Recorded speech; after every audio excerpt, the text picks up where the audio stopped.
Halo anak-anak, kembali lagi bersama Ibu Mia.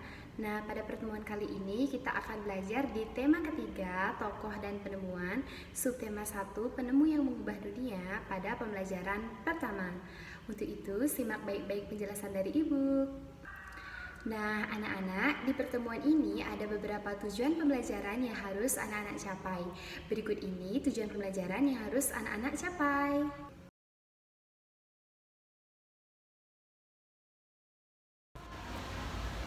Jadi anak-anak, itulah tujuan pembelajaran kita hari ini.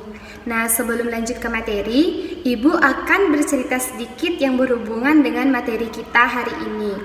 Nah, pada zaman dahulu, masyarakat di dunia masih memanfaatkan pencahayaan seadanya. Seperti mereka memanfaatkan obor untuk beraktivitas di malam hari, memanfaatkan lampu Petromax. Inilah potret lampu Petromax. Kemudian ada juga yang memanfaatkan lilin. Nah, berbeda dengan sekarang, kalian sudah mudah sekali untuk mendapatkan pencahayaan ketika malam hari. Nah, hal itu dikarenakan kita pada zaman sekarang ini sudah ada energi listrik. Nah, jadi kalian ingin tahu tidak siapa yang pertama kali menemukan energi listrik? Ingin tahu bukan? Kemudian, apakah kalian tahu bagaimana lampu di rumah kalian itu dapat menyala? Nah, karena kalian belum tahu, mari kita baca teks berikut ini.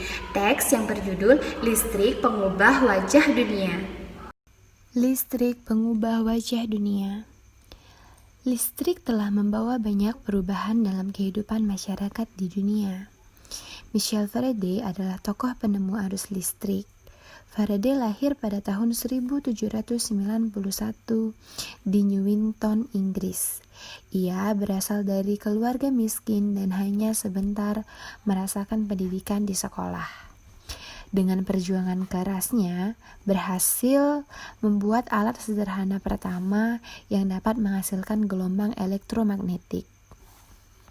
Tahukah kamu bagaimana perjalanan arus listrik hingga sampai ke rumahmu? Arus listrik adalah gelombang elektromagnetik, yaitu gelombang yang dapat merambat meski tidak ada media perantara. Gelombang elektromagnetik terbentuk dari hasil perubahan medan magnet dan medan listrik yang terjadi terus-menerus. Proses tersebut kemudian memicu terjadinya arus yang kemudian kita kenal sebagai arus listrik. Arus listrik dihasilkan oleh generator raksasa pada pusat pembangkit listrik. Arus listrik tersebut disalurkan melalui jaringan listrik tegangan tinggi berupa jaringan kabel pada menara-menara tinggi yang menuju ke gradu-gradu penerima di berbagai daerah. Dari gradu-gradu penerima, arus listrik kemudian disalurkan ke rumah-rumah penduduk dan berbagai tempat yang memerlukan. Arus listrik yang diterima di rumah kemudian disalurkan melalui rangkaian kabel listrik di dalam rumah.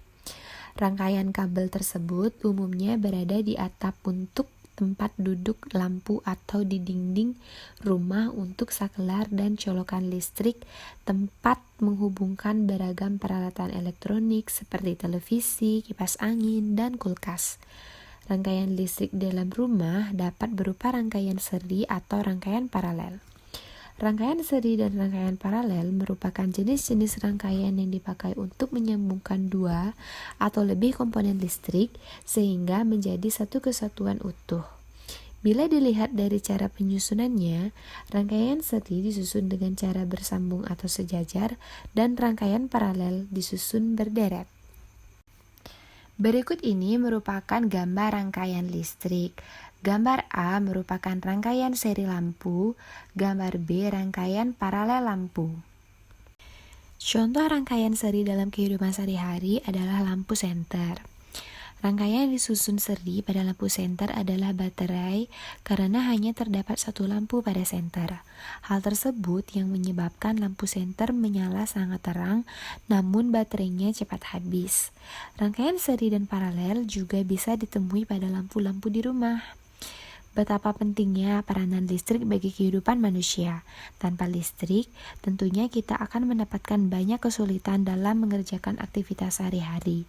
Namun demikian, kita juga harus tetap bijaksana menggunakan listrik dalam kehidupan sehari-hari.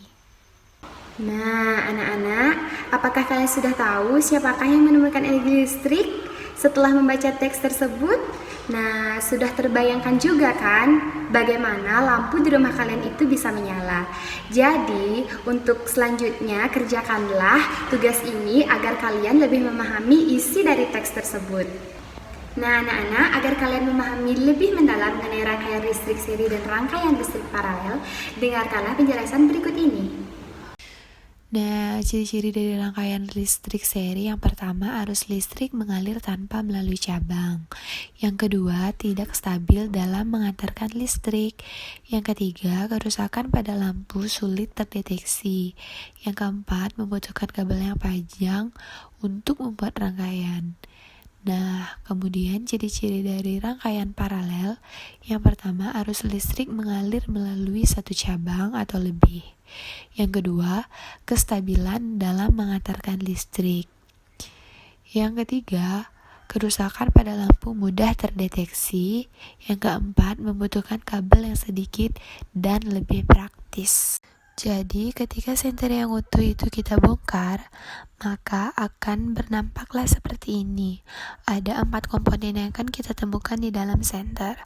Yang pertama adalah baterai, yang kedua kepala senter, yang ketiga logam penyangga, dan yang keempat adalah saklar. Ketika 4 komponen tersebut disusun, maka berbentuklah seperti ini. Kemudian, ketika kepala dari senternya itu dilepas, maka lampu dari senter tersebut akan nyata terlihat dan gambarnya seperti ini. Nah, anak-anak, bagaimana menurut kalian? Penting tidak penggunaan listrik di kehidupan manusia? Karena penemuan listrik tersebut merupakan penemuan yang sangat penting, nah mari kita pelajari lebih lanjut mengenai pengaruh listrik terhadap kehidupan sosial budaya manusia, khususnya di masa modernisasi ini. Jadi anak-anak, listrik itu sangat penting dan berguna bagi kehidupan manusia. Ada banyak sekali contoh bahwa listrik itu sangat mempengaruhi atau dapat mempermudah kehidupan sehari-hari manusia. Salah satu contoh yang akan Ibu berikan yaitu pada alat rumah tangga setrika. Setrika zaman dulu tidak seperti setrika zaman sekarang. Pada zaman dahulu belum adanya arus listrik, orang-orang masih menggunakan setrika yang berbahan logam tebal yang sangat berat. Nah, mereka menyalakan setrika tersebut dengan arang. Arang yang sudah menyala itu dimasukkanlah ke dalam setrika, kemudian setelah panas barulah bisa digunakan. Nah, seperti inilah nampak dari setrika pada zaman dahulu. Sungguh sulit sekali menggunakannya karena harus menahan panas dari aliran logam yang pada pegangan setrika tersebut. Nah, berbeda dengan zaman sekarang, kalian sungguh mudah sekali untuk menyetrika baju dengan mencolokkan penyetrikaan kalian ke dalam arus listrik, maka setrika tersebut sudah dapat digunakan. Nah, untuk contoh yang kedua, Ibu akan memberikan satu contoh lagi mengenai pengaruh dari adanya listrik. Misalkan kalian membuat tugas ketika malam hari, tentunya membutuhkan pencahayaan yang terang agar mata kalian tidak rusak. Nah, pada zaman dahulu tidak gampang seperti sekarang, tinggal menghidupkan atau menekan saklar maka lampu sudah menyala. Pada zaman dahulu mereka masih menggunakan cara-cara yang seadanya atau cara yang masih tradisional, seperti menggunakan obor yang dibuat dari bambu, kemudian menggunakan lilin, menggunakan lampu togok maupun menggunakan lampu petromax. Berbeda dengan sekarang ya anak-anak.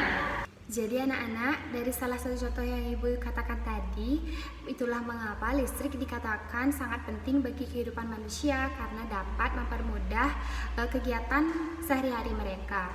Nah, agar lebih banyak kita mengenal contoh, carilah beberapa benda-benda yang ada di rumah kalian yang menggunakan arus listrik serta tuliskanlah manfaatnya. Kalian buatlah dalam bentuk tabel seperti ini. Nah anak-anak, di akhir pembelajaran mari kita rangkum pembelajaran kita hari ini. Apakah yang telah kita pelajari hari ini? Kemudian materi bagian manakah yang paling kalian pahami dengan baik? Kemudian apakah manfaat bagi kehidupan manusia mempelajari materi pada hari ini? Tulis dalam buku tugas kalian ya anak-anak. Jadi anak-anak, itulah pembelajaran kita hari ini. Ingat, pelajari lebih mendalam lagi setiap materi yang Ibu berikan agar kalian dapat memahaminya dengan baik. Nah, setelah kita memahami arus listrik, kemudian pengaruhnya bagi kehidupan manusia, ingat rangkum dan tulis dalam buku catatan kalian. Kemudian jangan lupa untuk mengerjakan tugas-tugas yang telah Ibu berikan. Nah, terakhir pesan Ibu, semangatlah belajar dari rumah, kemudian ingat menggunakan masker ketika kalian ingin bepergian, agar virus tidak menyerang tubuh kalian. Sampai jumpa.